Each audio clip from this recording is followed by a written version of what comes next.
നമസ്തേ. മനുഷ്യനെ തിരുത്താൻ ദൈവം നടത്തുന്ന പരിശ്രമങ്ങളുടെ ചരിത്രമാണ് തിരുവെഴുത്ത്. എന്തെല്ലാം വഴികളാണ് ദൈവം നമുക്ക് നൽകിയത്? ന്യായപ്രമാണം, പ്രവാചകന്മാരുടെ ശാസനകൾ, യാത്രകൾ, വ്യാധികൾ, പരീക്ഷകൾ, ദൈവപരിപാലനയുടെ ചരിതങ്ങൾ,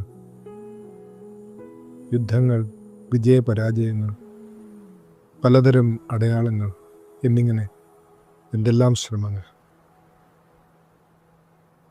എന്നാൽ മനുഷ്യനെ തിരുത്താനുള്ള ദൈവിക വഴികളുടെ ഒരു സമാഹാരം നോക്കുമ്പോൾ ഏറ്റവും അധികമായി ധ്യാനിക്കേണ്ടത് അവൻ്റെ മനുഷ്യാവതാരമാണ്. പാപമൊഴികെ മറ്റെല്ലാത്തിലും അവൻ ചേർന്ന് വരികയാണ്. സ്വന്തം മഹിമയിൽ നിന്ന് താണിറങ്ങി വന്ന് മനുഷ്യരോടൊപ്പം ചേരുന്നു. സഹോദരങ്ങളെ തിരുത്തുന്ന നമ്മുടെ ഹിപ്പോക്രാറ്റിക് ശ്രമങ്ങളോട് നന്നായി കലഹിക്കുന്നുണ്ട് തിരുജനനം. നമ്മുടെ ശരികളിലും പദവികളിലും സുഖാനുഭവങ്ങളിലും ഇരുന്ന നാം നടത്തുന്ന വിചാരണകളോടാണ് സഹി ശരിക്കും അവൻ്റെ ഇറങ്ങിവരവ് കലഹിക്കുന്നത്. ആദരവോടെ.